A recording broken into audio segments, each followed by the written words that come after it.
കാണിച്ചു തരാൻ പോകുന്നത്. ആരൊക്കെ കണ്ടിട്ടുള്ളത് എനിക്കറിയില്ല, നിങ്ങളൊക്കെ കണ്ടിട്ടുള്ളതെന്ന് എനിക്കറിയില്ല കേട്ടോ. അപ്പോൾ നാളത്തെ മാച്ച് ആരൊക്കെയാണ്?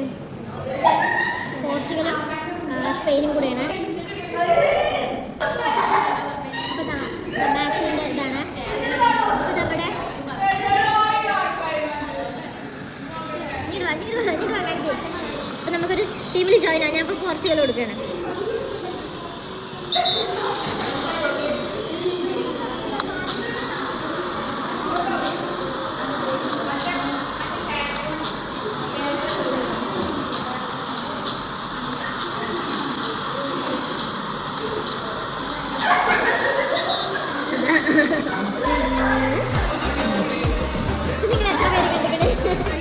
ഗൈസ്, അപ്പോൾ ഞാൻ മറ്റേ ഗെയിമിൻ്റെ കാര്യം കാണിച്ചപ്പോൾ ജിൻസി വേറൊരു സാധനക്ക് പരിചയപ്പെട്ടിരുന്നത് ഇത് ഞാൻ കണ്ടിട്ടില്ല. അപ്പോൾ ഞാൻ നിങ്ങൾക്ക് കാണിച്ചു തരാമെന്ന് വിചാരിച്ച്